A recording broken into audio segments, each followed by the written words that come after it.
Hi, so this is just a brief video explaining how I've answered this question and how I expect the student will do similar. So I'll start with just reading the question. Draw the given plan and elevation of the structure. So we're given all the measurements we need to do that. Determine the dihedral angle between surface A and D. Draw the true shape of surface C using the rebatment, and inscribe the largest circle that the surface can contain. And 4 is the long part of the question. The client wishes to have a hexagon-shaped patio surrounding the house. The base of the hexagon is parallel to the base of triangle C in plan. The hexagon can be circumscribed by a circle with radius equal to half the long diagonal of our house in plan, plus the mean proportional of the line QRS. Draw the patio in plan. So this is our solution, and I'm now going to go back to my model space and explain how I got there.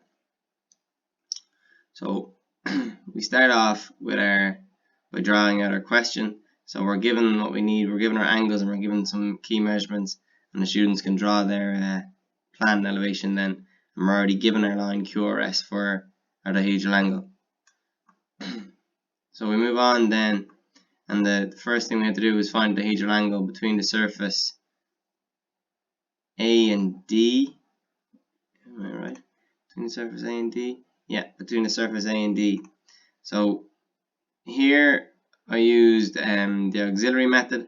So the students could have used rebatment, but so I've already asked about rebatment, so in this one I'm going to use the auxiliary method to find the true shape or the dihedral angle between surface A and D. So what we do is we come parallel to the line of intersection between A and D, draw our XY line, and then perpendicular to that we project the lines up. We take our heights from our elevation and we can mark them off, and that'll give us a true length. We know we can look along our true length to find our dihedral angle, and we can use our points on both laminas D and A to locate it, see our true length line as a point view and get our angle, which is 134 degrees. So we move on then to the next part of our question, and in this part of the question you're told to use rebatment to find the true shape of surface C. So our house isn't sitting with surface C perpendicular to us in any view, and we could have used an auxiliary method, but instead I've gone ahead and used, well, I was told to use rebatment. So what I've done here is I brought my line, my apex of C, across to a perpendicular line in line with the base, and then I've rotated that down. So that's my height rebatted down.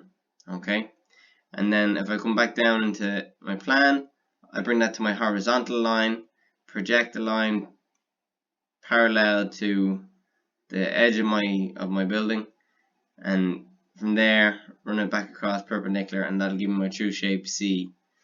And that's how I use the rebatment method to find the true shape of C. It's very simple, but made a little bit difficult or a little bit harder for the students to understand by just twisting the house at 55 degrees. So the next part we're asked to do is to inscribe the largest circle that will fit on surface C. So this could be tricky for students because they're trying to remember inscribe, circumscribe, and all the different things you can be asked to do along these with this style of a question. So what the students have to do is they'll have to bisect one angle and one side. So the intelligent student will just run this line straight back through up towards the apex, and they've already got a bisected side here along the base of C, and then we can just bisect one of our corners. Where they meet is the center of our circle, and then from there back to this point here is going to be our radius. That's the easiest radius, or from here continue along the bisecting line to a perpendicular, or any line perpendicular to one of the edges will give us our radius, and we can draw in our circle, and that'll be the largest circle that can be inscribed on surface C. So we move on then, and the students are asked to create a patio, and they're told that the patio is a hexagon and can be inscribed in a circle that it has radius equal to half our long diagonal plus the mean proportion of the line QRS. So our longest diagonal in plan would be either this line or this line. So half of it would just be a radius that the square can be inscribed in. The square can be circumscribed in, sorry. So we have half our long radius, or half our long diagonal, plus our mean proportional. We'll add these two together to draw the circle, which I've done here. This is the circle that I drew in, and according to the question, that can circumscribe the hexagon. And it says that the base of the hexagon is parallel to the base of our triangle C in plan, so parallel to this line. Okay, so from what students have learned in plane figures, they should be able to look back and remember that any line, the diameter, or a diameter line of the circle will go through 2 points on the hexagon. And that means then if they take that same radius and they strike it off from that point, they'll find another 2 points on their hexagon. And then they can do the same from the opposite side, or they can do it as they're going along to find the points. So a student should be able to find all the points of this hexagon using only 3 circles. The circle for finding the size of the hexagon, and the same radius then to find our other 2 missing points. And the student will be able to draw in the patio then, and that's our completed question. So that's just like I completed the question again. And the reason I went for circumscribed is because the question originally had the inscribed circle, and it got me thinking. Originally I had to think, okay, what's the difference between inscribing and circumscribing?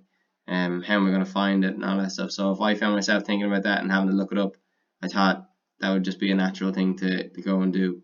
And I also decided to introduce mean proportional because it's something that in the first week of college this semester a lot of us had completely forgotten and struggled with, and you can see that clearly from our formative assessment results.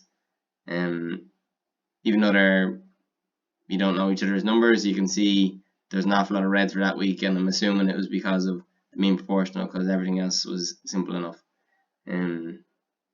Thanks for watching, and I hope you understand how I went about designing the question and why.